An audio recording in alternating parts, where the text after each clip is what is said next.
one of the biggest challenges faced by those of us working in e-learning is working with subject matter experts. And I mean, your e-learning spans a lot of industries. So how do you get your SMEs to collaborate? Well, we sort of do it in two stages. Okay. And Dr. Allen wrote a book called Leaving Addy for Sam. Yes. And SAM is an iterative design process. It's an agile process. Yes.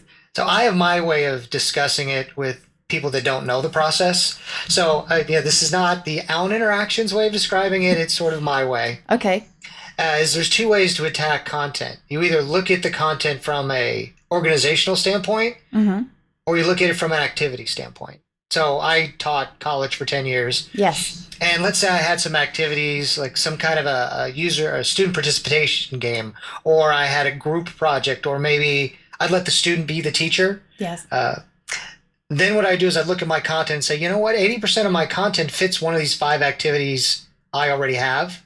And then with the remaining content, I can either lecture or I could build a new activity.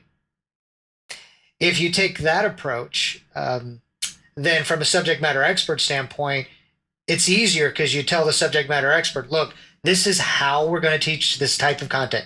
So if it's memorizing product features because you need to sell something, we've got a couple games that are really good at remembering product features. So SME, here's the game.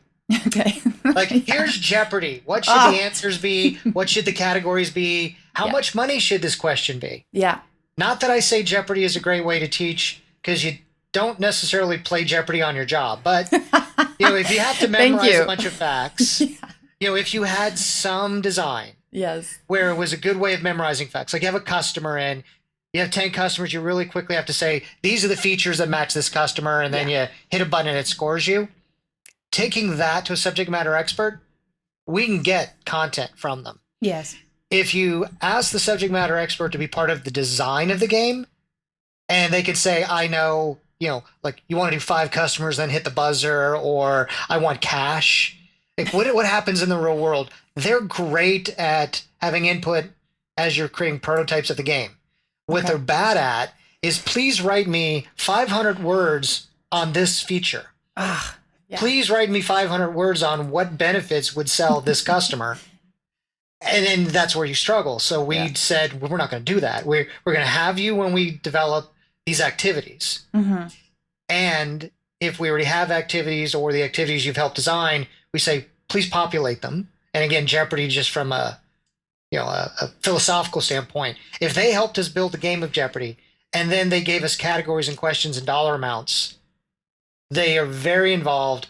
And then you can actually put their questions in Jeopardy and let them play. Yes. And they're really good at telling you everything wrong. Oh, They're great critics. So we want to take even the content they gave us or other SMEs gave us and let them actively experience it as a student would, saying, we're going to give it to you knowing it's wrong. Yeah. Because we want like I'm the same way. I can't write a song, but I could tell you what I might change about a song. Or a movie. I could never write a movie, but at the end I'm like, what they should have done? Yes. So that's how we've helped working with the SMEs is you say, we want you involved in creating of activities. We want you involved in populating activities and critiquing activities. We're never going to give you a Word document, and on the document we would describe this is what the screen might look like. Yes. So they have to visualize out of a storyboard. Yeah. And that's when the SMEs glaze over. And what happens? You wait 2 weeks to get their feedback, and the minute they see it in alpha or beta, well, now they're going to shred it.